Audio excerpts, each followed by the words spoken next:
Let's talk a little bit about quarterbacks in the first round. I know this is a prop that you really like. You like a specific bet related to this market that we'll get to in a second. But first round quarterbacks over 2.5 is minus 185. Under 2.5 is plus 140. The under 2.5 was plus 330 less than a week ago. It has now been dropping, obviously. We know that the Titans are going at 1 with Cam Ward. That leaves 2 quarterbacks that need to be drafted between pick 2 and 32. What is the bet that you like and why? Yeah, I like the under. I think we're more likely to have only Cam Ward go in the first round than we are to have 3 quarterbacks go in the first round.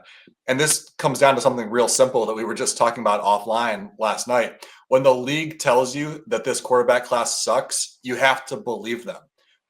Everybody who desperately needed a quarterback, other than the Titans, they went out and got one. And some of those teams went out and got 2, like the Browns and the Giants. Some people are still mocking the Giants to Shedeur Sanders at number 3. Why would you go out and get a starter in Russell Wilson, a backup in Jameis Winston, and then spend a draft pick on Shedeur Sanders? Makes absolutely no sense. The Browns did the same thing, going out and getting Kenny Pickett.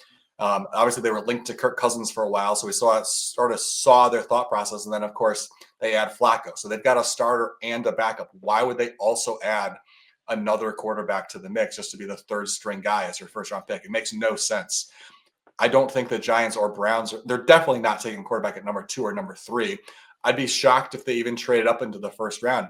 Then there's the Steelers, who we are, kind of in that desperation mode. You can't feel good about their quarterback situation, but they did go out and get Mason Rudolph, who at the very least is a good backup, and they're still trying to get Aaron Rodgers. So they're trying to be another team that's going out and getting a backup and a starter so they can just avoid this quarterback class altogether.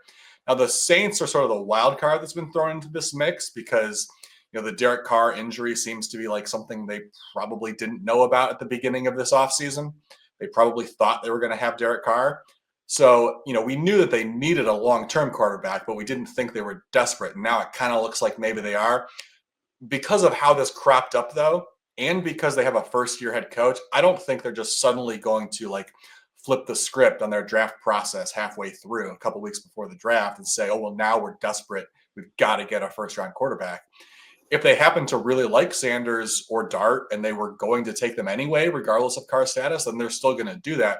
I don't think they're going to say well, we don't know what Carr's going to bring us this year, so we better go out and draft a bad quarterback in the first round. That's not how someone's going to think, especially a really experienced GM like Mickey Loomis.